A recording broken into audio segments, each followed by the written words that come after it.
Gambling is known as the hidden addiction because so many of those affected by it struggle to admit they have a problem and to seek help. Studies show that gambling can be a very addictive activity due to the connection with the release of dopamine in the brain. I've met with Ben, a problem ex-gambler, who told me how he managed to quit his addiction. What helped me get out of that was researching on the internet actually about how dopamine affects the brain and the relation between dopamine and gambling and how it manipulates the brain in tricking it into thinking that it's a genuine survival mechanism. So I just thought, well, wow, I'm actually having my brain, my own thoughts stolen. So that's what really gave me the passion to just give it up and not gamble. There are many ways to walk away from gambling even if your brain says no. Peter Phelps uses hypnosis to help people overcome their gambling addiction. Gamblers are very open to suggestion, and suggestibility is one of the key factors in hypnosis. When somebody's, for example, in front of a gambling machine, in front of a roulette machine, they actually go into a trance state where the rest of the world is completely blocked out. Every thought that was coming into my head was, I could gamble now, I could win that money, there's a chance for me to win. So you would say it's a hidden addiction? Totally. In order to protect young, vulnerable people from becoming gambling addicts, what do you think is the best thing that could happen?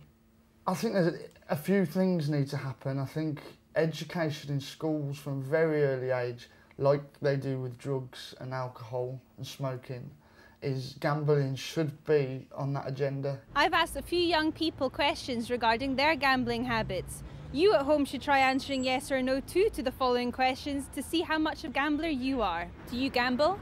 Yes. Yeah, I do. I used to have a really bad gambling habit. I don't at the moment, no. Yes. And how often do you gamble? 5 times a month. Have you ever missed school or work due to your gambling? No. Now, in this moment, I'm not even trying to get a job because I know at the end of the week I'm going to gamble. When you lose in gambling, do you ever get people to lend you money? Sometimes I've lost and I need a tenner to put another bet on. Has your gambling affected your relationships or a job? My ex-girlfriend, I used to lie. I lost my job, I lost my house, I lost everything. If you lose money when gambling, do you find that you continue on playing to try and win it back? Yeah, everyone does. You don't want to lose, do you? I know it's bad, but I still do it. Have you ever considered or committed a crime to enable your gambling? No. I've put a bet on my home team that I support. That's a crime. To win money, but not like committed a crime, no. Do you think you have a problem gambling? No.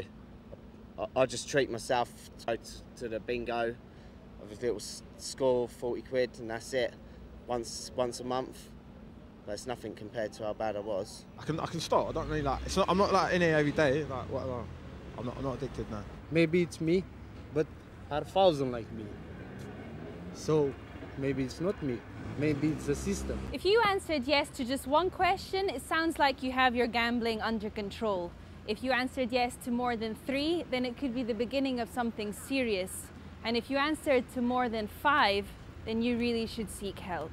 If you're gambling either online or you're going into a betting shop or a casino, essentially you're being mugged.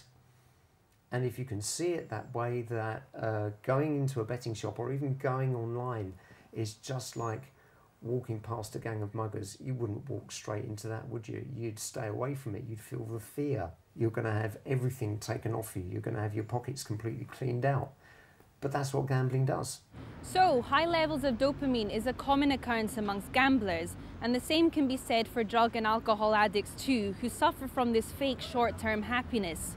With this inevitable physical change happening, it is easy to become a gambling addict. But often there are other triggers involved too, which can make the difference from becoming a full-blown gambling addict or just simply enjoying the odd flutter. When you start gambling, the worst thing that could happen to you is to win, because after you are lost.